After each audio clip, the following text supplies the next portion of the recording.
नमस्कार friends, Haryana GK की series में आप सभी का स्वागत है। तो हम हरियाणा जीके की सीरीज से रिलेटेड कुछ इम्पोर्टेंट टॉपिक कर रहे हैं और मैं आशा करती हूँ कि आपने लास्ट क्लासेस को जरूर रिवाइज किया होगा, क्योंकि एग्ज़ाम हमारा बहुत पास आ चुका है।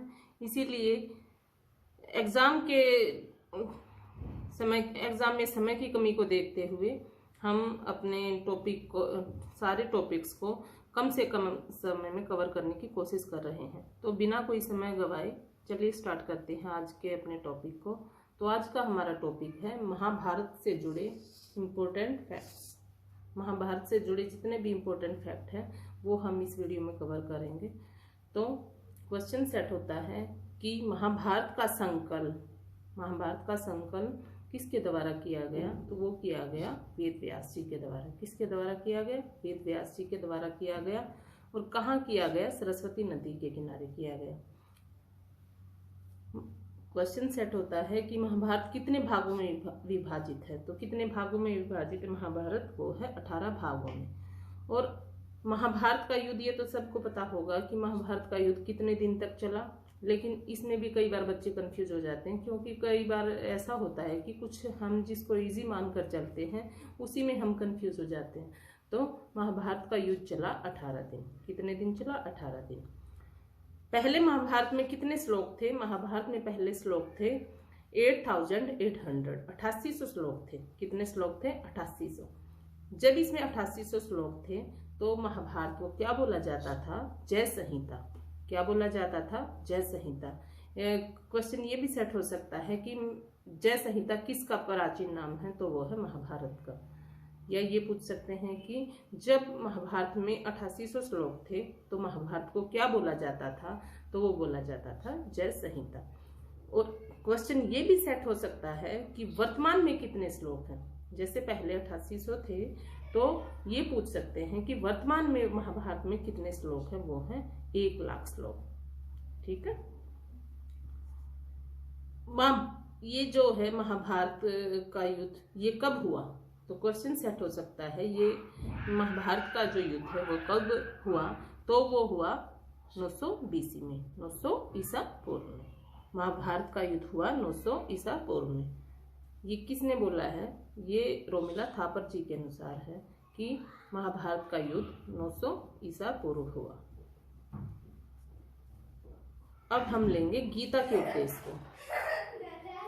महाभारत के युद्ध से रिलेटेड है ये, क्योंकि महाभारत के ये कुरुक्षेत्र के मैदान में जब श्री कृष्ण ने गीता का उपदेश दिया था, तो गीता का उपदेश ये कुरुक्षेत्र में ज्योतिसर में बरगद वट वृक्ष के नीचे दिया गया।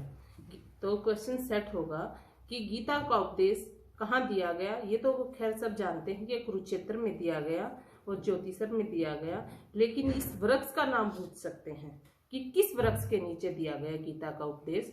तो गीता का उपदेश किस वृक्ष के नीचे दिया गया? बरगद के नीचे, यानी कि वट वृक्ष के नीचे। यहाँ पर आपको कंफ्यूज होने की जरूरत नहीं है, क्योंकि बरगद और वट वृक्ष एक ही होता है। तो गीता का उपदेश दिया गया बरगद के वृक्ष के नीचे। इसकी टाइमिंग भी पूछी जा सकती है कि गीता का उपदेश कितने मिनट तक दिया गया? तो ये दिया गया 45 मिनट तक। और गीता के उपदेश में कितनी बार पार्थ बोला गया? तो वो बोला गया 38 बार, 38 टाइम्स। क्या बोला गया? एक वर्ड बोला गया पार्थ। पार्थ किसका नाम था वैसे यहाँ पर?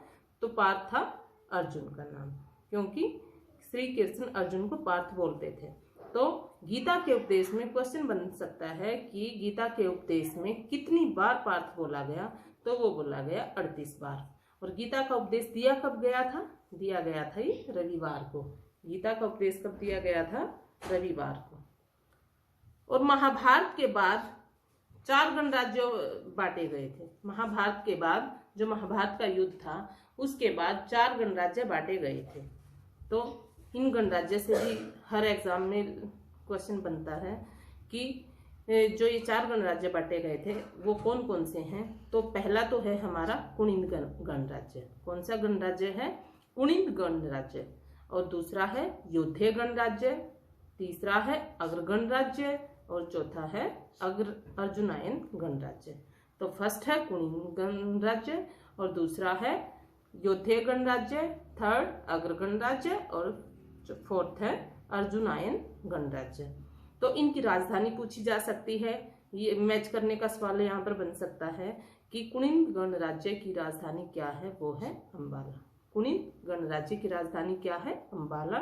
और योद्धे गणराज्य की राजधानी क्या है, प्रकटनाग। क्या है, प्रकटनाग। और इसको हरियाणा में नौरंगाबाद के नाम से भी जाना जाता है। प्रकटनाग को नौरंगाबाद के नाम से भी जाना जाता है। और अग्र गणराज्य की राजधानी क्या है, वो है अग्रोहा। अग्र गणराज्य की राजधानी क्या है, अग्रोहा। और अर्जुनायन जो गणराज्य है हमारा, उसकी राजधानी क्या है, वो है महेंद्रगढ़। ठीक है, तो इस पार्ट से क्वेश्चन जरूर सेट हो सकता है। पूरी संभावना है कि यहाँ से एग्जामिनर क्वेश्चन सेट करे, क्योंकि इस पार्ट से बार बार क्वेश्चन पूछा गया है। हम वैसे भी आप जानते हैं कि हम अपनी इस सीरीज में सिर्फ इम्पोर्टेंट फैक्ट्स को ही कवर कर रहे हैं। हम यहाँ वहाँ की कोई बातें, इसमें एक्स्ट्रा बातें नहीं ले रहे।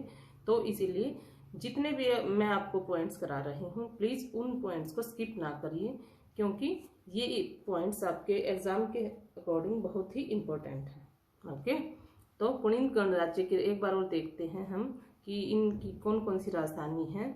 पहली बात तो ये 4 गणराज्य है महाभारत के बाद जो बांटे गए।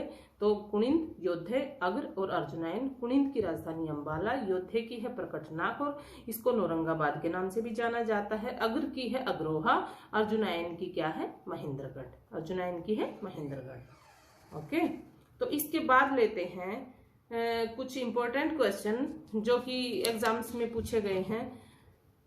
जैसे कि हरियाणा राज्य की सबसे प्राचीन सभ्यता कौन सी है। हरियाणा राज्य की सबसे प्राचीन सभ्यता कौन सी है, वो है सीसवाल सभ्यता। कौन सी सभ्यता है, सीसवाल सभ्यता। ओके, हरियाणा राज्य की सबसे प्राचीन सभ्यता कौन सी है, सीसवाल सभ्यता।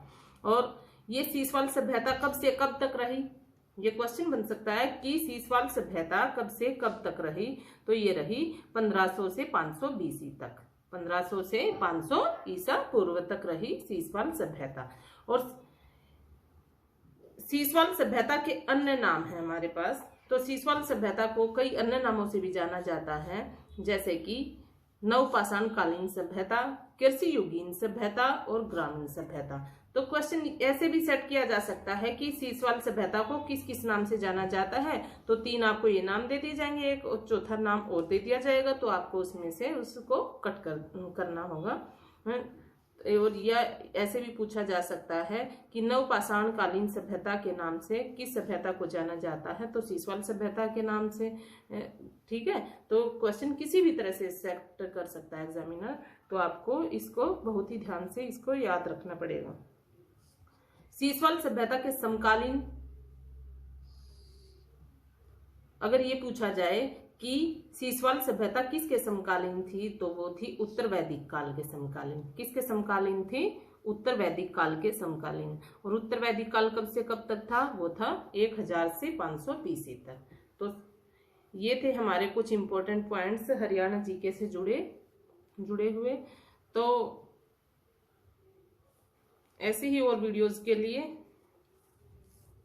देखते रहिए हमारे वीडियोस को, और मिलते हैं अपनी नेक्स्ट क्लास में कुछ और नए टॉपिक्स के साथ।